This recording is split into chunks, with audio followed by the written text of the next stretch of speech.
দেখো জিলিপিগুলো কিন্তু বেশ সুন্দর লাগছে দেখতে। অনেক দিন পর খেলাম, সেই লাস্ট খেয়েছিলাম কলকাতায়, আবার এসে বিদেশে এতদিন পর পেলাম।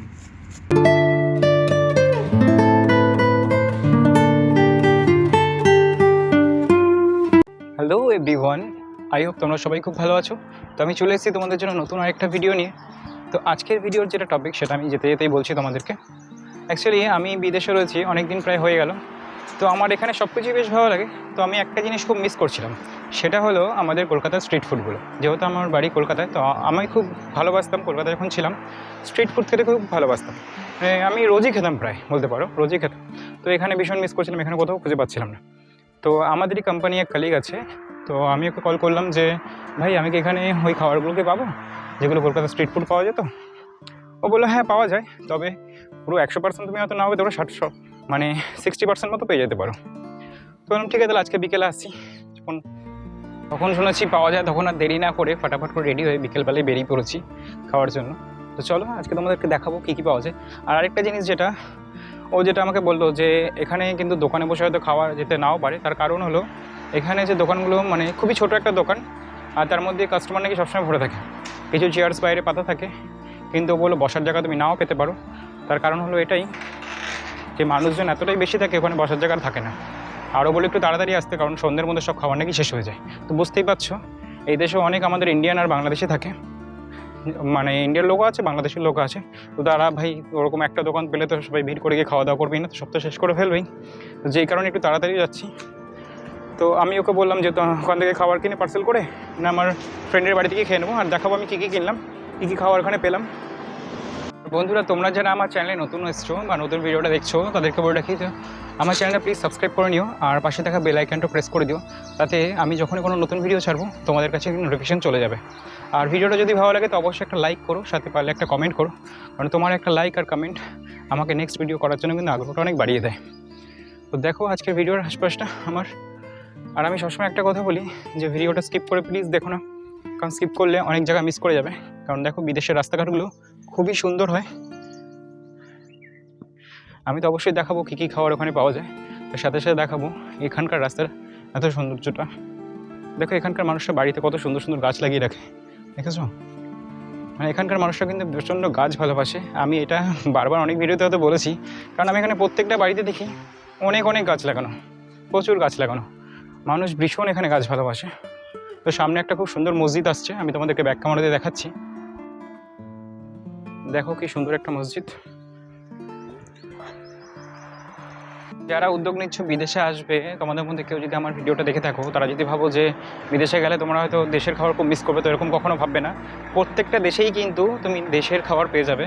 মানে তুমি যেখানে চলে যাচ্ছ, আমেরিকা, অস্ট্রেলিয়া, লন্ডন, তুমি সব জায়গায় কিন্তু তুমি তোমার বাঙালি খাবার পাবে, বা অনেক চাইনিজ খাবার পাবে, সব রকম খাবার কিন্তু পাওয়া যায়, একটু খোঁজ করলেই পাওয়া যায়। যেমন আমি দেখো এতদিন ধরে খোঁজ করে নিলে পাইনি, যখনই আমি কাউকে জিজ্ঞেস করলাম সে বললো হ্যাঁ এখানে আছে। তো তোমরাও যদি এরকম থেকে থাকো, যদি না খুঁজে পেয়ে থাকো, তো অবশ্যই একটু খোঁজ খবর নেবে, তো অবশ্যই তোমার দেশের খাবারগুলো পেয়ে যাবে। আমি তোমাদেরকে একটা কথা যেটা সবসময় বলি, যেটা নাম বললেই নয়, এখানকার রাস্তাঘাটের ব্যাপারে এত পরিষ্কার পরিচ্ছন্ন, মানে খুব অবাক লাগে এতটা পরিষ্কার এখানে এত মেনটেন করে রাখে। তো চেষ্টা করবে তোমরাও তোমাদের রাস্তাঘাটগুলোকে মেনটেন করে রাখার জন্য, মানে রাস্তাঘাটে ময়লা না ফেলে। যেমন এই দেশের লোক যেটা করে, কেউ কিন্তু বাইরে কিন্তু ময়লা আবর্জনা কিছু ফেলে না। তো তোমরাও চেষ্টা করবে নিজের জায়গাটাকে এরকমভাবে পরিষ্কার পরিচ্ছন্ন রাখার জন্য।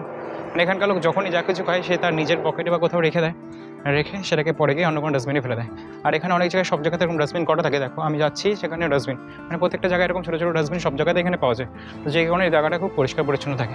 মানে আমি যেখানেই চলে যাই না কেন, আমি সব জায়গায় দেখেছি খুব পরিষ্কার পরিচ্ছন্ন থাকে। রাস্তায় কনস্ট্রাকশনের কাজ চলছে বিদেশে, তো আমি তোমাদের দেখাচ্ছি ব্যাক ক্যামেরা দিয়ে।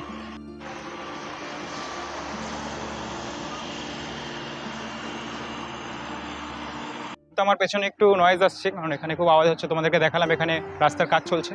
তো আমি এখানে যেটা কথা শুনেছি সেটা হলো, এখানে যখন কোনো রাস্তার টেন্ডার পাস হয় না, সেই রাস্তাটা মানে এতটা মানে হেভি করে বানানো হয়, মানে খুব দারুণভাবে বানানো হয়, যাতে রাস্তাটা মানে 10-15 বছর টিকে যায় এরকমভাবে, এত স্ট্রংভাবে বানায় রাস্তাঘাটগুলো। দেখো মানে এই রাস্তাটা হচ্ছে মানে ভেবে নয় আরামসে এটা 10-20 বছর তো চলে যাবে এরকম ব্যাপার। তো সেটাই বলছিল, যেখানে যখন যে জিনিসটা বানানো হয় সেটা বেশ পোক্তভাবে বানানো হয়, মানে এরকম কোনো খোবলাভাবে বানানো হয় না যে 1 বছর পর ভেঙে যাবে বা 2 বছর পর ভেঙে যাবে, এরকম কোনো জিনিস এখানে হয় না। এখানে যেটাই খুব সলিডভাবে হয়। প্রায় অনেকটাই সামনে চলে এসেছি যেখানে আমার আসার কথা ছিল। তো আমার ফ্রেন্ডের রুম চলে এসেছি, ফ্রেন্ডের রুমের সামনাসামনি। তো রুম থেকে বললো কিছুটা দূরেই দোকানটা, তো চলো ওখানে যাওয়া যাক। তো আজকে আশপাশটা দেখতে থাকো। ব্যাক ক্যামেরা দিয়ে দেখাচ্ছি তোমাদেরকে। জায়গাটা খুব সুন্দর একটা জায়গা এসেছে, তাই তোমাদেরকে দেখাচ্ছি ব্যাক ক্যামেরা দিয়ে। ধরো তো দেখো সুন্দর লাগছে জায়গাটা। আর এখানে একটা না ঘোরার একটা জায়গা আছে, মানে এখানে হর্স রাইডিং হয়, ভেতরে বাচ্চারা এসে করে। তো দেখাচ্ছি জায়গাটা।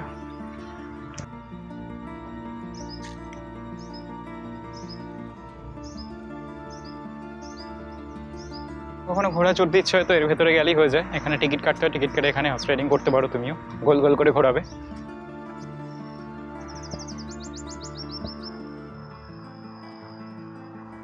ফাইনালি পৌঁছে গেছি দোকানের সামনাসামনি, তাই দোকানের বাইরে থেকে ভিডিওটা করছিলাম। এবার চলো দোকানের ভেতরটা দেখিয়ে দিই ভেতরে কী কী পাওয়া যায়। তো ওদের কাছে কিন্তু তেলে ভাজা জিনিসগুলো সবই ছিল, মানে যেগুলো আমাদের স্ট্রিটে পাওয়া যায়, ছোলা সিদ্ধ থেকে শুরু করে বেগুনি, আলুচপ, জিলেপি, পকোড়া, চিকেন পকোড়া সব পাওয়া যায়। আর এখানে ওদের কাছে একটু চাউমিন, মোগলাই এসব নিলে কি একটু টাইম লাগে, এগ রোল, তো যেই কারণে আমি নর্মাল কিছু নিয়ে নিলাম। এই দোকানে খাবারটা কিনলাম, সেখানটাতে ভিড় ছিল একটু, মানে বসার জায়গা ছিল না। তোমাদেরকে আমি প্রথমেই বললাম যে এই দোকানগুলো আমি যাচ্ছি সেখানে একটু ভিড় থাকে, বসা যায় না। তো সেই কারণে আমি আমার ফ্রেন্ড প্ল্যানিং করলাম যে চলো কোনো একটা ঘাসের মধ্যে বসে খাওয়া যাক। তো দেখো এখানটা খুব সুন্দর, এইখানটা বেশ পরিষ্কার জায়গাটা, তো এখানে বসেই খাবো। তোমরা অনেকেই ভাবছো এইভাবে কি ওপেন রোডের পাশে বসে কি খাওয়া দাওয়া করা যায় কি না, তো আমি বলবো হ্যাঁ, বিদেশে করা যায়, কিন্তু শুধু একটাই জিনিস, যেটা খাওয়া দাওয়ার পর জায়গাটাকে ক্লিন করে দিতে হয়, ময়লা করে রাখলে কিন্তু চলবে না, তাহলে কিন্তু পুলিশ এসে ফাইন করবে। পর তো অনেক কিছু ছিল, তবে আমি যেটা নিয়েছি দেখিয়ে দিচ্ছি। মানে ওখানে অনেক অনেক কিছু আইটেম ছিল, সব কিছু নিতে গেলে বেশ টাইম লেগে যেত। তো আমি হালকা কিছুই নিয়েছি, প্যাকেটটা ছিটছে না।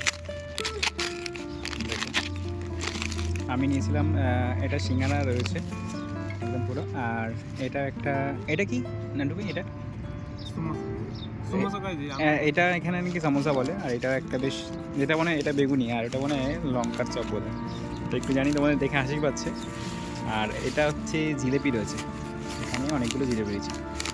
আর আমার বন্ধু নিয়েছিল ছোলা নিয়েছিল, আর কি নিয়েছিল, বেগুনি, আর বেগুনি নিয়েছিল, আলুর চপ নিয়েছিল। তো একটা খুব আজব লাগে এই দেশে এই খাবারগুলো সব পাওয়া যায়, আমি এটা জানতাম না, এটা ফার্স্ট টাইম এখন দেখলাম, তাই তোমাদেরকে ভিডিও করে দেখালাম। আর দই দোকান আরও কিছু পাওয়া যাচ্ছিলো, চাউমিন ছিল, এগরোল ছিল, মোগলাই ছিল, তবে এগুলো বললো যে এগুলো বানাতে টাইম লাগবে। ইনস্ট্যান্ট যদি কিছু চাইছিলাম তো এগুলোই দেখালো যে এগুলো হলে এখন তাড়াতাড়ি হয়ে যাবে। তোরা আজকের ভিডিওটা এখানেই শেষ করছি, আমাদের খাওয়া দাওয়া শেষ হয়ে গেছে। তো ভিডিওটা ভালো লাগলে প্লিজ একটা লাইক আর কমেন্ট করে দিও।